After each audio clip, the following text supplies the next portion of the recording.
Hey there, kids, I see you're feeling blue. Parents push around and tell you what to do. Dad makes you clean your room and go to bed. Instead of watch TV, you have to do homework instead. And I know it makes you angry and you're full of rage. Well, let me tell you a secret I wish I knew at your age. Next time you're angry and you wanna fight back, just tell your teacher daddy likes to play with your sack. And you can get a new daddy, get a new daddy. Police will take the old one away in a caddy. You can get a new daddy, get a new daddy. Stay up real late, kick back and light up a fatty. You can get a new daddy, get a new daddy. In a couple of months you'll probably get a new daddy. Get a new daddy, get a new daddy. In a couple of months you'll probably get a new daddy. Now for a little while your new daddy's cool, buys you things and tries real hard to bond with you, lets you eat candy and play video games, but your friends at school all think that he's kind of lame. Now you can't have your buddies making fun of your dad, and all in all this one is really not so bad. But you think you might like to try once more, take naked Polaroids of yourself and leave them in his sock drawer. And you can get a new daddy, get a new daddy. Stay up real late, kick back and light up a fatty. You can get a new daddy, get a new daddy. Police will take the old one away in a caddy. You can get a new daddy, get a new daddy. In a couple of months you'll probably get a new daddy. Get a new daddy, get a new daddy. In a couple of months you'll probably get a new daddy. Now your mom's wondering what's wrong with her, and why she keeps attracting men that are dirty pervs. She has a breakdown and cries, and after a while she's institutionalized. And you can get a new mommy, get a new mommy. New brother and sister, a new house and new mommy. Get a new mommy, get a new mommy. A new brother, new sister, a new house and new mommy. Get a new mommy, get a new daddy. Stay up real late, kick back and spark up a fatty. You can get a new daddy, get a new daddy. Police will take the old one away in a caddy. You can get a new daddy, get a new mommy. A new brother and sister, a new house and new mommy. Get a new mommy, get a new daddy. Stay up real late, kick back and spark up a fatty. You can get a new daddy, get a new daddy. In a couple of months you'll probably get a new daddy. Oh, good morning. This is Back to the Chat. Back to the Check. I am your host, Big Bad Boy Gluki. This is episode 17 on Spreaker. And I titled this episode, A Case of the Mondays, because it's Monday. And I don't have to work today, so I'm feeling Jones. I'm getting some green busted, so I can be somewhat entertaining, or not at all. It's all up to you. You find me funny. But that was Get a New Daddy by The Whitest Kids You Know, performed by Trevor Moore, one of my favorite sketch comedy improv guys. Who introduced me to The Whitest Kids You Know? I can't really remember. I think it was Devin Muldoon. I think he was the one that introduced it to me, or it was Bryce. Either one. That show is just hilarious. There's this one skit with PCP that I would love to play, but it's too long and it would take up a lot of my talk time. There's also a skit called Super Size Me, the Whiskey Edition, where Trevor Moore decides to drink whiskey for 30 days. Not to drink for 30 days, and then to drink whiskey, nothing but whiskey for 30 days. And that one is just downright fucking disturbing. Because he actually consumed whiskey. He almost got, alcohol poisoning. Almost. But he just got so drugged that he just eventually puked and passed out. Sounds like me in my younger days. I was trying to find a clip that makes fun of millennials. And then while I was watching a couple of the clips, they keep changing the years of when the millennials start. Alright, so the millennial generation, they don't really believe in hard work and, any type of solid work ethic. They just expect things to be handed to them. One clip I saw said it was from 82 to mid-2000s is the millennial generation. I'm like, I am nothing like these fucking kids. Nothing. I grew up on a fucking farm. If I didn't work, I didn't eat. Well, I ate, but I didn't eat more than my cousins. But like that was the rule. Like you're there to work, you get fed. This generation, I don't know what the fuck is wrong with them. I don't know what society they live in where they think they can just sit back and just do the bare minimum and expect everything to be handed to them. It's ridiculous. Well, mind you, I didn't really try in high school, so my work ethic kind of went to the shits on that one. Alright, so there's a lot of things that have been bugging me lately. Not bugging me to the point where, I'm going to lash out and start verbally attacking somebody. It's just, what the fuck happened to common sense and common decency and common courtesy and having compassion for your fellow man? It doesn't exist anymore. It's non-existent. And I like to think that, it's technology's fault, but it really isn't.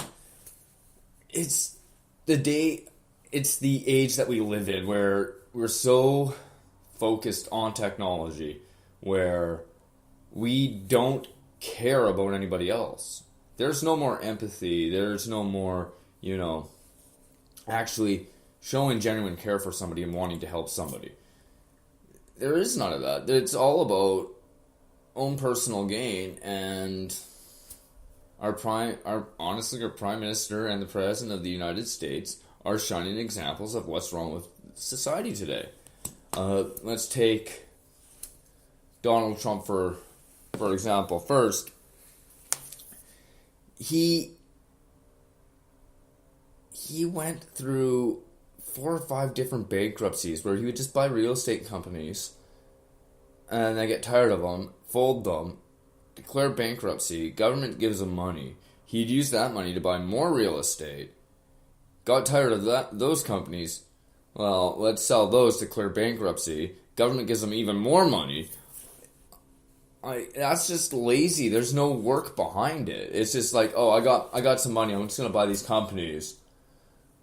Wait 2 years. Okay, these companies aren't doing shit, so I'm gonna sell them, declare bankruptcy, and my credit standing will be good. I wish I lived in the fucking States, because in Canada, you declare bankruptcy once, you're fucked for 7 years.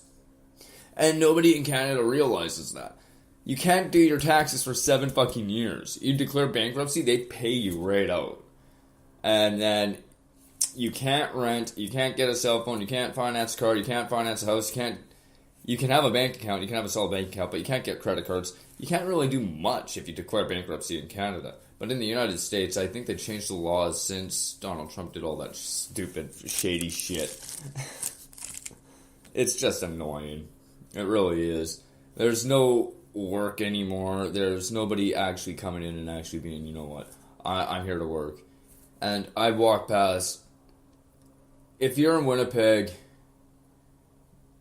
as a pedestrian, I am pissed off at the road construction. I really am. Here's the thing about road construction in Winnipeg as opposed to everywhere else in Canada and North America. In Winnipeg, the city of Winnipeg very, very rarely does any road repairs. Very rarely. They have the equipment, but they don't do any road repairs themselves. Only towards the end of the season, where they see how much money they have left so they can pay out the rest of their employees for the seasonal staff. Then they'll do road work. Other than that, they divvy out our road repair contracts to the highest bidder, to road construction and companies like that, and asphalting companies like Maple Leaf or Borderline or Rocky Road. Yet, when you do business with those people, they're going to be cutting corners. Nobody realizes they're cutting corners. And one, they don't finish a job. They go jumping all over Winnipeg, fixing up random roads. Alright, so last year, or 2 years ago, there was this big deal about fixing St. James. They fixed St. James in front of Polo Park. That's it. everything past famous players or Scotia Theatre or whatever the fuck it's called, and what was an eyesore, what was a Target, is now Winners. Up to that point, up to Hooters, right there. That's where the road construction ends, and St. James is just shit. Okay, if you're going to fix an entire stretch of road, like St. James, you fix the entire stretch of road because taxpayers are expecting that to be repaired because, after all, we're paying $1.5 million in road repair and road construction. And you're jumping around and you're fixing Roblin and roads inside Assiniboine Park. The roads inside of Assiniboine Park are very, very rarely used. They're used for people that are driving around the park looking for a parking spot so they can sit in the park, or driving to the zoo going through the Assiniboine Park. That's the only time, really, that those roads are used. And to fix certain roads in the park is a waste of time, a waste of money. It's just like, it's like they don't even want to work. So, where do you work, Peter? Initech. And yeah, what do you do there? I sit in a cubicle, and I update bank software for the 2000 switch. What's that? Well, see, they wrote all this bank software, and to save space, they used 2 digits for the date instead of 4, so like 98 instead of 1998. So I go through these thousands of lines of code, and it doesn't really matter. I don't like my job, and I don't think I'm gonna go anymore. You're just not gonna go? Yeah, Won't you get fired? I don't know. But I really don't like it, and I'm not gonna go. So you're gonna quit? Nuh-uh, not really. I'm just gonna stop going. When did you decide all of that? About an hour ago. Really? Yeah. An hour ago. So you gonna get another job? I don't think I'd like another job. Well, what are you gonna do about money and bills and... You know, I've never really liked paying bills. I don't think I'm gonna do that either. Well, so what do you want to do? I want to take you out to dinner. And then I want to go back to my apartment and watch Kung Fu. Do you ever watch Kung Fu? I love Kung Fu. Channel 39. Totally. You should come over and watch Kung Fu tonight. Okay. Great. Okay. Can we order lunch first? Yeah. Office Space. All that bitching about work. And there's just that scene. I like, there was, again, so many clips in Office Space, and I had to weed through it, and I was trying to find the one with Diedrich Bader where Jason Silverman asks him, "Hey Lawrence, what would you do with $1 million?" "Shit, man. Oh. Guess 2 chicks at the same time. Chick sticky guy with a lot of money. I figure $1 million I can hook that up." I was trying to find that clip. I couldn't find it. I'm not even sure if that's the right quote. I'm guessing. I'm just guessing. Oh, so Tiger Woods is back. Holy shit, did he clean up yesterday? Oh, man. I wasn't expecting him to win that tournament. I really wasn't. Mind you, I don't really pay attention to golf because golf is a boring-ass game. Seriously, why whack a fucking little white ball and then go walk after it? I get it. It's great exercise and everything. It's great stress relief. But you know what else is really great stress relief? Picking up a hooker and fucking her. Gets rid of all your stress. I wouldn't do it because I have other ways of dealing with stress, and that's just smoking a lot of weed and going for walks, listening to music. You know, and then why? Do that shit. But I don't know. Tiger Woods back. That's. I think it's just a flash in a pan win. I really do.